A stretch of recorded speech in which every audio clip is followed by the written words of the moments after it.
Partie 1. La fuite d'un mariage forcé. Le soleil matinal traversait les carreaux usés de la fenêtre, projetant de doux rayons dans la petite chambre où Anna Pierce, assise près de la table, contemplait pensivement l'immensité des champs au loin. Le village qu'il avait vu naître et grandir était calme. Mais pour Anna, ce n'était qu'une apparence. Derrière cette tranquillité se cachaient des fardeaux auxquels elle ne s'attendait pas à faire face à seulement 22 ans. Après la mort de sa mère, elle était devenue le pilier de la famille pour son père, Marcus Pierce, autrefois bienveillant, mais désormais englouti par les dettes et le jeu.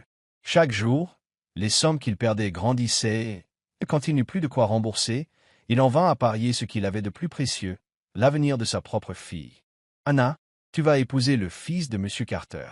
C'est la seule façon de sauver cette famille, » résonna la voix de son père dans le salon, brisant le silence de la modeste maison. Anna se figea, serrant les mains jusqu'à en faire blanchir ses jointures. Elle avait entendu cette phrase maintes fois ces dernières semaines, mais ce jour-là, alors que le mariage était prévu pour le lendemain, la réalité la rattrapait brusquement. « Je ne peux pas faire ça, père. Je ne l'ai même jamais rencontré, » répliqua-t-elle, le regard rempli de défi. Marcus fronça les sourcils, l'air partagé entre la dureté et l'inquiétude. « Tu n'as pas le choix, Anna. Monsieur Carter a accepté d'éponger toutes nos dettes si tu consens à l'épouser. Tu crois qu'il me reste une autre option ?» Anna ne répondit pas. Elle connaissait la situation. La maison risquait d'être saisie, et les créanciers harcelaient sans relâche son père. Mais se voir forcée d'épouser un inconnu la réduisait au rôle d'une simple monnaie d'échange. La nuit précédant le mariage, la décision d'Anna à la tombée de la nuit, la maison sombra dans un lourd silence. Anna était assise au bord de son lit, serrant contre la modeste robe de mariée qu'on lui avait livrée le matin même. Son regard se brouillait, non pas sous l'effet de l'émotion, mais de ce sentiment d'être piégée. « Non, je ne peux pas, » murmura-t-elle, haletante. L'idée de s'enfuir l'avait déjà effleurée, mais cette fois, la détermination la submergea. Rester, c'était s'éteindre dans la maison d'un inconnu. Fuir, c'était s'offrir une chance de repartir à zéro. Rapidement, Anna prépara un petit sac, quelques vêtements usés et le peu d'économie qu'elle avait dissimulé sous son matelas. Elle savait que, dès lors qu'elle franchirait cette porte, sa vie changerait à jamais. Dans le couloir, des pas résonnèrent. Marcus apparut, l'air fatigue. « Qu'est-ce que tu fais ?» Anna cacha le sac derrière son dos, cherchant à paraître calme. « Je prépare quelques affaires pour demain. » Son père l'observa un instant, puis s'éloigna. C'était la seule occasion. Alors que l'horloge sonnait minuit, Anna se glissa hors de la maison par la porte de derrière.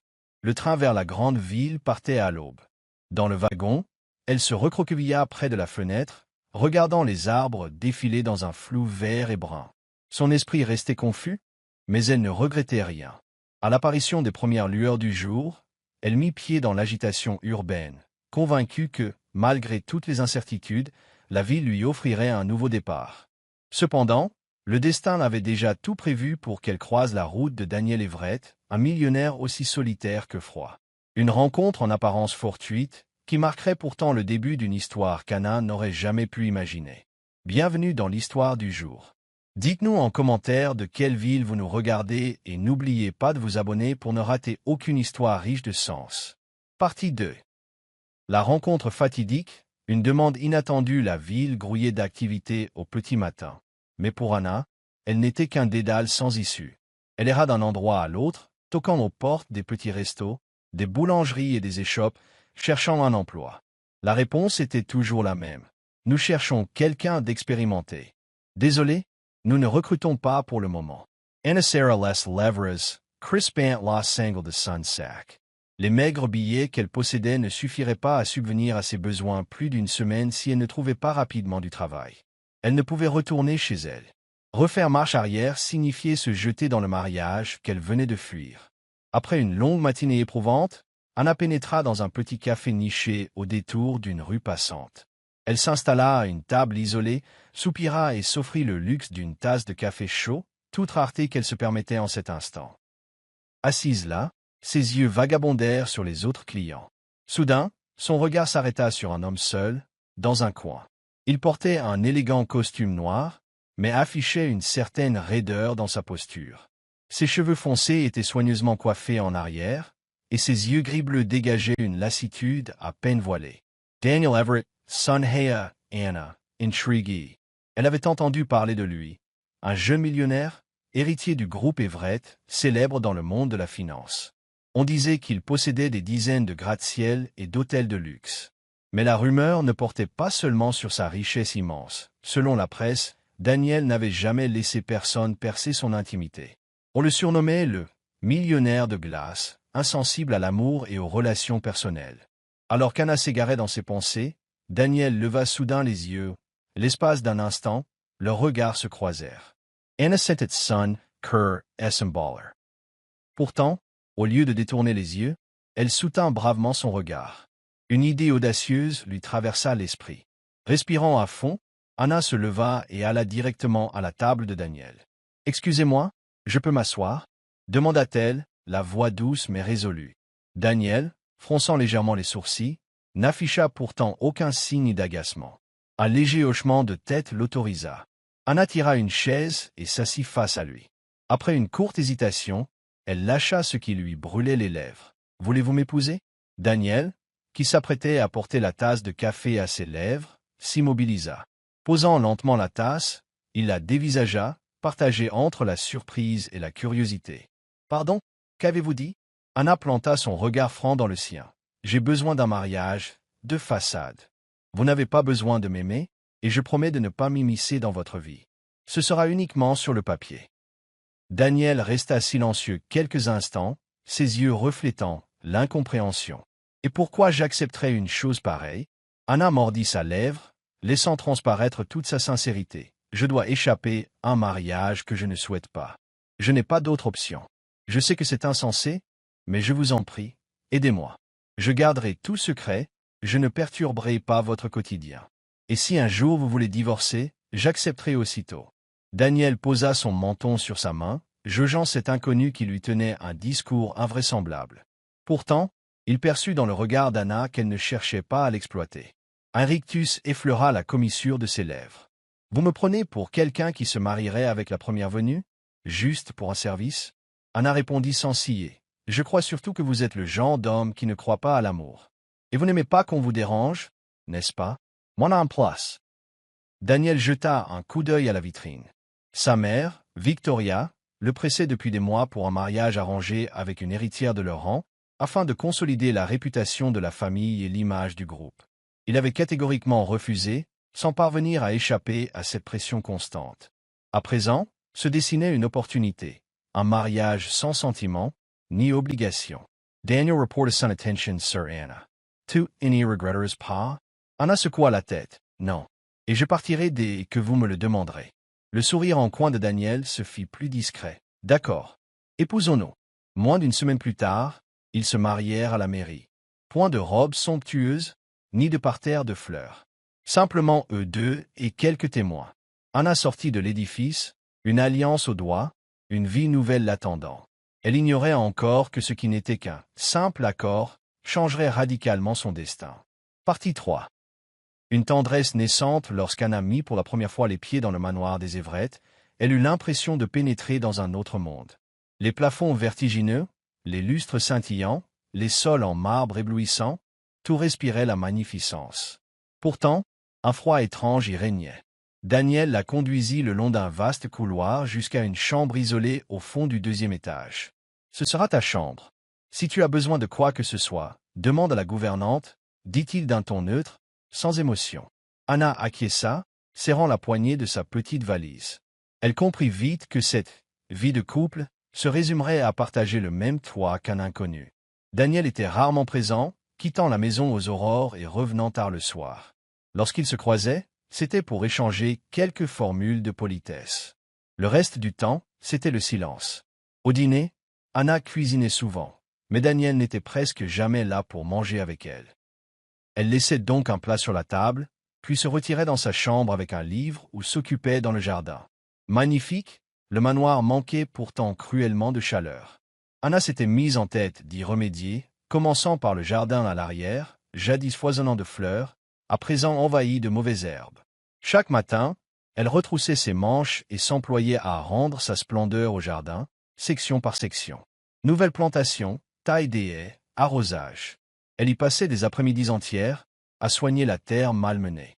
Daniel, de son côté, ne fit aucun commentaire. Toutefois, un après-midi où il travaillait dans son bureau à l'étage, il l'aperçut agenouillé dans la terre, les mains pleines de boue, les cheveux rassemblés en un chignon.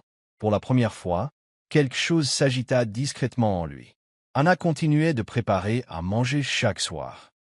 Même si Daniel rentrait tard, il trouvait toujours un plat soigneusement couvert, accompagné d'un mot « réchauffe avant de manger ». Bonne nuit. Au début, il ne s'y attarda pas, mais au fil des jours, son regard changea. Il appréciait en silence ces petites attentions d'Anna, qui, sans poser de questions ni s'imposer, veillait discrètement sur les détails de son quotidien. Un jour, alors qu'Anna s'activait au jardin, le ciel s'assombrit soudain et un violent orage éclata. Depuis la fenêtre de son bureau, Daniel la vit ramasser en hâte les outils sous la pluie battante. Abandonnant ses dossiers, il attrapa un parapluie et courut dehors. Anna leva les yeux, surprise de le voir s'approcher, l'abritant du déluge. « Tu vas être trempé, dit-elle en souriant, ruisselante d'eau. « Toi aussi, répliqua doucement Daniel. Il jeta un coup d'œil à son épaule, constata qu'il était déjà mouillé, mais ne se recula pas, continuant de la protéger. À cet instant, la distance entre eux sembla se réduire. Dès le lendemain, Daniel commença à rentrer plus tôt, sans trop savoir pourquoi. Il remarqua que son premier réflexe, en franchissant le seuil, était de chercher Anna des yeux, dans la cuisine ou le jardin. Certaines soirées, il se posait dans le salon à lire pendant qu'elle préparait le dîner. Le silence, loin d'être gênant, s'avérait reposant, presque réconfortant. Peu à peu, Daniel se mit à attendre ces instants, ces moments où il la voyait s'occuper des fleurs, ou les petits mots qu'elle laissait à son intention. Un soir, il rentra plus tôt que d'habitude et trouva la maison étrangement calme. En passant par le jardin, il découvrit Anna endormie sur un banc de pierre, un livre glissé de ses mains. Doucement, il ramassa le bouquin, posa sur ses épaules un châle. Il resta un moment à la contempler, son visage paisible dans le crépuscule. Pour la première fois, il ressentit sa présence comme celle d'une personne chère, non pas juste une épouse, contractuelle, mais quelqu'un qui faisait désormais partie de sa vie. « Je ne veux pas qu'elle parte », songea Daniel, sans l'exprimer à haute voix. Les jours passèrent, et ses sentiments pour Anna se renforcèrent, au point de devenir indispensables, bien plus qu'il ne l'aurait cru. Partie 4. L'opposition de la mère de Daniel 3 mois après l'installation d'Anna au manoir, elle perçut de légères métamorphoses dans leur relation. Daniel restait distant, peu démonstratif, mais ses gestes délicats en disaient long. Lui tenir un parapluie, lui préparer un thé lorsqu'il la voyait fatiguée au jardin. Anna n'aurait jamais imaginé que ce mariage, censé être temporaire, puisse évoluer. Pour elle, il s'agissait surtout de s'affranchir de son passé. Pourtant, un lien discret, mais puissant, se tissait entre eux, sans qu'il n'ose le nommer. Mais cette accalmie fut de courte durée. Un après-midi d'hiver, alors qu'Anna s'occupait à ranger la bibliothèque, le vrombissement lointain d'une voiture la fit se tourner vers la fenêtre. Une berline noire, élégante, venait de s'arrêter devant l'entrée. En sortit une femme à la tenue impeccable, au regard incisif. Victoria Everett, la mère de Daniel. La gouvernante se hâta de la saluer. Anna, depuis sa cachette, sentit son cœur se serrer. Elle ne l'avait jamais rencontrée, mais avait entendu parler de la redoutable Victoria, déterminée à préserver la réputation des Everett. « Mère est arrivée », annonça calmement Daniel, sortant de son bureau. « Dois-je préparer quelque chose ?»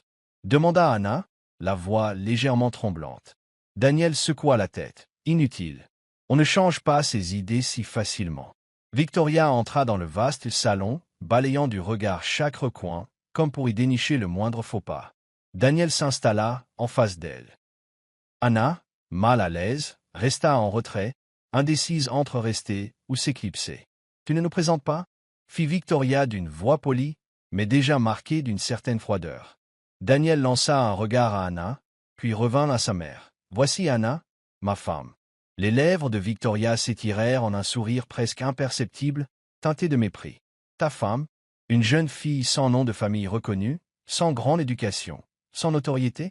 Ces mots tombaient, glaçants, chaque syllabe résonnant comme une lame.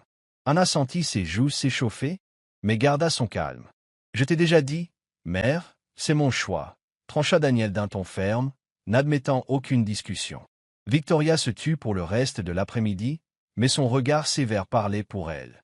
Ce soir-là, À peine Daniel partit pour affaires, Victoria rejoignit Anna dans le salon. D'un pas assuré, elle s'assit et la fixa longuement. « Je ne vais pas tourner autour du pot. Dis-moi combien tu veux pour disparaître de la vie de Daniel. » Anna eut comme un vertige, agrippant nerveusement le rebord de son fauteuil, mais sa voix resta calme. « Je ne l'ai pas épousée pour son argent. » Victoria esquissa un sourire froid. C'est ce qu'elles disent toutes. Mais chacun a un prix. Tu n'as pas ta place dans ce milieu, ma chère. Anna soutint son regard. Je ne veux pas de votre argent. Et je ne partirai pas. Après cet échange, Anna ne trouva plus la moindre sérénité. Désormais, il ne s'agissait plus d'une simple différence de caractère entre elle et Daniel, mais d'un fossé social, d'une famille influente qui la jugeait indigne. Les attitudes de Victoria la rappelaient à sa condition d'étrangère dans cette maison. Daniel voyait le malaise d'Anna, remarquait sa réserve grandissante. Elle évitait Victoria et s'enfermait la majeure partie du temps dans le jardin. Le soir, lorsqu'il rentrait, le salon était vide, les lumières éteintes depuis longtemps. Un soir, alors qu'ils étaient tous deux assis sur la terrasse, Anna se risqua à briser le silence. « Je pense que nous venons de deux mondes différents, » dit-elle doucement. Daniel haussa un sourcil. « Qu'est-ce que tu veux dire ?» Elle n'osa pas répondre immédiatement, esquissa un sourire bref, voilé de tristesse. « Tu ferais mieux d'épouser quelqu'un d'autre. » Daniel posa sa tasse, saisit délicatement la main d'Anna, le regard tendre. « Je me moque de ça. » Leur mariage se poursuivit, mais les paroles de Victoria ne quittaient pas Anna. Malgré son refus, elle savait que cet écart entre elle et Daniel n'était pas si aisé à combler. Partie 6. À la recherche d'Anna, la vérité éclate installée dans sa voiture. Daniel sentit un poids dans sa poitrine tandis que le petit village natal d'Anna apparaissait à l'horizon. Voilà 3 semaines qu'elle avait quitté le manoir, et il ne pouvait plus demeurer ainsi. La voiture s'arrêta devant une petite maison blanche. Daniel coupa le moteur, resta quelques secondes silencieux avant de pousser la barrière grinçante. La porte s'ouvrit, dévoilant Marcus, le père d'Anna, dont le visage s'assombrit en reconnaissant l'homme riche qui avait emmené sa fille. Daniel Everett? Grogna Marcus.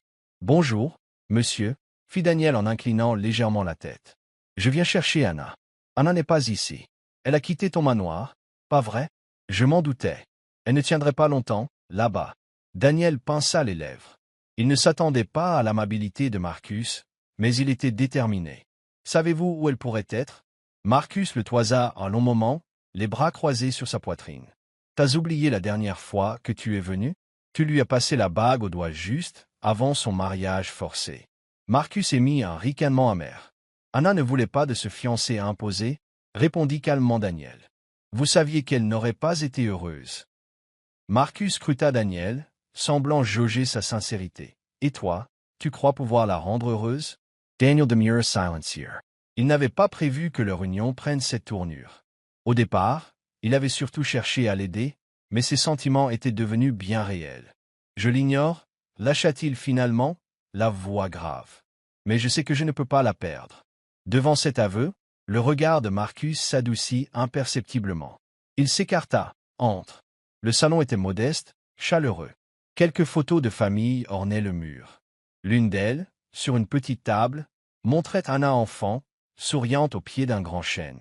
Autour de son cou, un pendentif en forme de soleil, aisément reconnaissable. Daniel s'en approcha, retenant son souffle. C'était le même pendentif qu'il avait offert, bien longtemps auparavant, à une fillette durant un festival d'été. Il se revit, enfant, égaré durant la fête foraine. Une petite fille l'avait aidé, restant à ses côtés jusqu'à ce que ses parents le retrouvent. En guise de remerciement, Daniel lui avait offert ce pendentif soleil qu'il portait toujours autour du cou. La gorge serrée, il indiqua la photo à Marcus. Depuis quand Anna a-t-elle ce pendentif?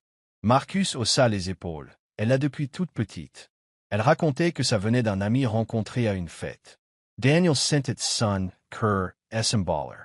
Ainsi, la fillette qu'il avait cherché à retrouver pendant toutes ces années n'était autre qu'Anna. Sans plus attendre, il reprit. Vous savez où elle est? Après un court silence, Marcus soupira. Il lui arrive de se rendre dans un vieux café près de la rivière. Elle aime s'y poser pour réfléchir. Daniel remercia, serrant la photo contre lui en sortant. Au volant, il sentit son cœur battre à tout rompre. L'idée qu'Anna soit cette petite fille du passé, la même qui l'avait aidé autrefois, avait des allures de destin. Restait à espérer qu'il n'arrivait pas trop tard. Partie 7. Les retrouvailles émouvantes. La porte du petit café s'ouvrit, un carillon tinta doucement. À l'intérieur, peu de clients, et Daniel reconnut aussitôt une silhouette derrière le comptoir. Anna, absorbée par une tasse de café, le regard tourné vers la vitre. En entendant des pas, elle tourna la tête. Ses yeux s'écarquillèrent, et son corps se figea. La tasse qu'elle tenait trembla légèrement entre ses doigts. Daniel s'avança lentement, son regard débordant de tendresse et de crainte de la perdre. « Je t'ai cherché partout. » Sa voix était basse, pressante d'émotion. Anna baissa le visage, luttant pour calmer ses mains tremblantes et son cœur affolé. « Pourquoi être venue ?» murmura-t-elle sans vraiment le regarder. « Je ne suis pas faite pour ton monde. » Daniel conserva le silence, avant d'approcher à 1 mètre d'elle, réduisant la distance qu'elle tentait de maintenir. Sans dire un mot, il posa une photo sur le comptoir. « Tu te souviens de ce pendentif ?» Anna baissa les yeux, reconnaissant aussitôt l'amulette soleil sur l'image. Son soufflet s'écoupa. « Comment as-tu eu cette photo ?» chuchota-t-elle, incrédule. Daniel tira une chaise, s'assit face à elle, la regardant sans détour. « Anna, tu es la petite fille qui m'a aidé quand j'étais perdu à la fête foraine. Ce pendentif, c'est moi qui te l'ai donné. Je t'ai promis qu'un jour je te retrouverai. » Les souvenirs d'enfance, que la mémoire d'Anna avait brouillés, refirent surface, limpides. Un flot d'images, de sensations, qu'elle croyait imaginaires, ressurgit d'un coup. Daniel lui prit délicatement la main, son regard d'une infinie douceur. « J'ai enfin retrouvé la personne que je cherchais depuis tout ce temps. Et cette fois, je ne te laisserai plus partir. » Pour la première fois depuis des semaines, un sourire tremblant éclaira les lèvres d'Anna. Daniel resserra ses doigts autour des siens. « C'est toi, celle que je cherchais. Je me moque de ton passé ou de tes origines. Ce qui compte, c'est... Veux-tu revenir avec moi ?» Dans les yeux d'Anna, des larmes perlaient, mais elle exprimait la délivrance, le bonheur. D'un léger signe de tête, elle accepta, un sourire timide empreint de joie. Daniel la serra aussitôt contre lui, comme pour la protéger de toute incertitude. « Ne me quitte plus, » souffla-t-il, le menton posé contre ses cheveux. Anna se laissa aller dans cette étreinte, se sentant enfin en sécurité et en paix. Elle avait trouvé l'endroit où elle appartenait vraiment. Partie 8. Un heureux dénouement. Anna se tenait devant les grilles du manoir Everett, mais cette fois, son cœur n'était plus oppressé. Daniel lui prit doucement la main, souriant. « Bienvenue chez toi. » Elle lui rendit son sourire, franchissant le seuil avec un sentiment de certitude, comme si elle entrait enfin chez elle. Dans le salon, Victoria et Everett les attendaient, le regard posé sur eux. En voyant Anna, ses yeux semblaient moins durs. « Tout has changed, Daniel. » « Je ne peux pas le nier, » dit-elle d'un ton bas, cependant sincère. Anna inclina légèrement la tête. « Je prendrai soin de lui. » Victoria hocha la tête, délaissant pour la première fois cette rigidité si caractéristique. Ce même après-midi, sous le vieux chêne où ils avaient autrefois partagé un silence, Daniel posa un genou à terre devant Anna. « Cette fois, c'est pour l'amour que je te le demande.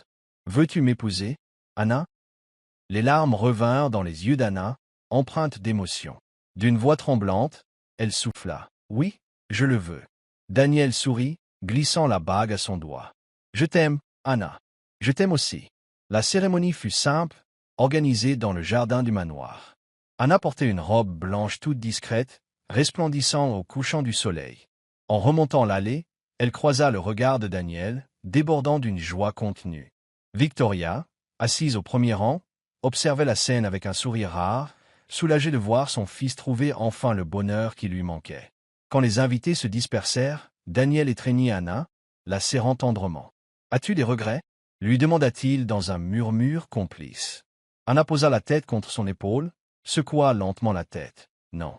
Mon seul regret, c'est de ne pas avoir compris plus tôt ce que je ressentais pour toi. » Daniel eut un petit rire, déposant un baiser sur son front. « Nous avons toute la vie pour rattraper le temps perdu. » À cet instant, Anna sut qu'elle avait trouvé sa vraie place, non pas à cause du faste du manoir ou de la fortune de Daniel, mais grâce à l'amour qu'ils avaient bâti ensemble, pas à pas. L'amour est parfois une patience discrète, qui attend le moment où le destin rapproche enfin deux cœurs perdus. Merci d'avoir suivi notre histoire. Sur une échelle de 1 à 10, quelle note lui donneriez-vous? N'hésitez pas à partager votre avis. Votre retour compte énormément pour nous. Abonnez-vous à notre chaîne, likez et partagez cette vidéo si elle vous a plu.